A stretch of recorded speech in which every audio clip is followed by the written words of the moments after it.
Mana bu yerda ko'ringlardan. Yamanki, nima deyman? Men partiyarim yo'q, kurashim yo'q. Uni men va'dasiga ishongandim. Qo'li yo'q ishlaymiz degani. U MMA 3-4 ursa, u 3-4 ursa turdirar ekan. Men necha va men yutqazdim tan olaman. MMA'ni tushunadigan specialistlar kelinglar, bir razvrata qilaylik. MMA'ni tushunadigan specialistlar bormi? Bu yerda o'ta katta o'yin bo'ldi. Bu o'yinga gol topal bo'ldi.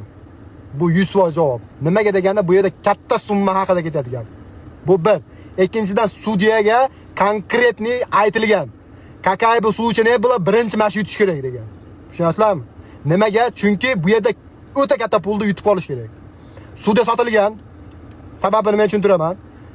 Golda turgan holatini qaranglar, zashitasini. Bu bir, zashita tushib ketgan yo'q. Ikkinchidan turgan stoykani qaranglar, oyoq bilan turgan stoykasini. Oyoq bilan stoyka turgan yerdan o'zgargan yo'q. Raslabitsa bo'lib, udaridan chustuvasini yo'qotib tushib qolgan yo'q. Bu yerda 100% sudya sotilgan. Ikkinchidan do'stlar, katta summa turibdi bu yerda.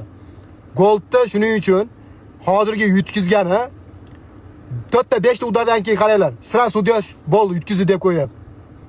Bu narsaga men tan olmayman buni. Nimagaki, mana shu gapimni Liboyeda men kerak bo'lsa isbotini ham qo'yishim mumkin. Chunki bu yerda konkretni bular igra o'yin qilib qo'ydi. Lekin biz o'zbeklar yutkizdi. Hamma ustidan kulyapti, boshqa qilyapti.